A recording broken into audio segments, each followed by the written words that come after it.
It's here the paper and the printed book were invented, but today China lays claim to even more. It's the world's second largest economy, expanding at an average of 10% per year over the last 30 years, with foreign exchange reserves of 3 trillion US dollars. In fact, in 2008, during the global recession, this country's economy grew while others contracted, recording a GDP growth of over 7%. These are statistics many would envy, but the Chinese leaders say there's still much more to be done. As they see it, their dilemma is robust growth that neglected some portions of their populous nation. China has over 1.3 billion citizens, but more than 170 million of them still live below the poverty line of US $1.25 a day. It's the reason the country's officials still claim developing status. In China, always have a great aspiration, that is to develop Chinese economy, develop its culture so it can enjoy the kind of respect due to a large nation like ours. This desire, this aspiration came from the history of China in mid-19th century to mid-20th century, when China became a colonized country by many, not one, but several Western countries. China was poor, people didn't have access to medical care, didn't have access to education. Still, the country has been growing steadily since initiating market reforms in 1978. This economic expansion has allowed it to take 600 million of its people out of poverty. In the past, we only can work in the field, and we work for life is only on food. And now we can feed on the sink area, and we can do many local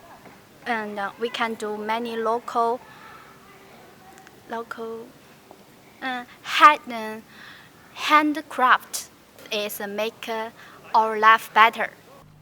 But it continues to grapple with these two competing pictures. Strong growth and development existing alongside the challenges of rural poverty, environmental pollution, and income inequality for a country with 56 ethnic groups. And we have done pretty well in the last 30 years, I must say. But again, we face great challenges. China is simply too big. And the way we have been developing China is at a huge cost of the environment. We spend too much energy, and the result is not as welcoming as we hoped. China's gross national income per capita is close to 5,000 US, which gives it a ranking of 114th in the world. It's the difference between living in Beijing or Shanghai with their high-rise buildings or the poor rural provinces of China. And many Chinese see this as a problem. Prospective China, I think China needs to realize first to enhance macro control in financial, big project construction and real estate sectors. That means that requires environmental protection and stable economic environment.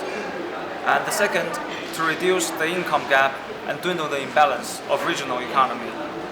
The third, to spur the resident consumption. That means for further sustainable environment.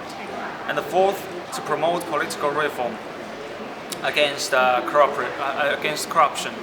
And the fifth, to advocate innovation.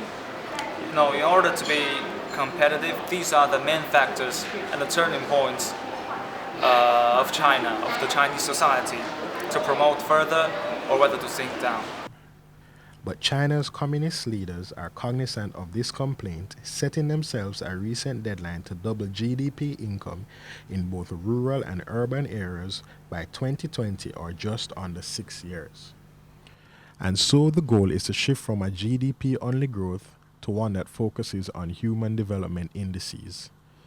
We are in the second stage of development, where we shift of our economic focus from pure economic growth to social health development as well, which means giving equal opportunity to everybody, giving people, particularly in poor areas, better opportunities to improve themselves.